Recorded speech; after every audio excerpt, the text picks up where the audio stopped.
กับเขาเฮ็ดให้มันดีเนาะเขาก็จึงค่อยเอาขอคนให้มันดีๆแต่มันเข้ากันดีมาแรงกันพาแรงเขาเล็บเปิด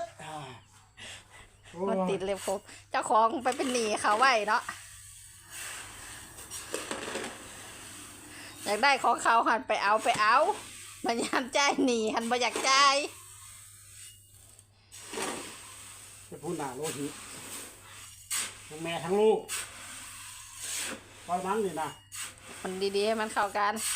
ทุกเม็ดเราไปเลยนี่พูดมองกันยูเรียกันยูเรียพอไม่ได้ให้ประกวดเลยสวยๆงามๆแต่ว่าให้มันพูดนะยังเคี้ยวปื้ออยู่พูด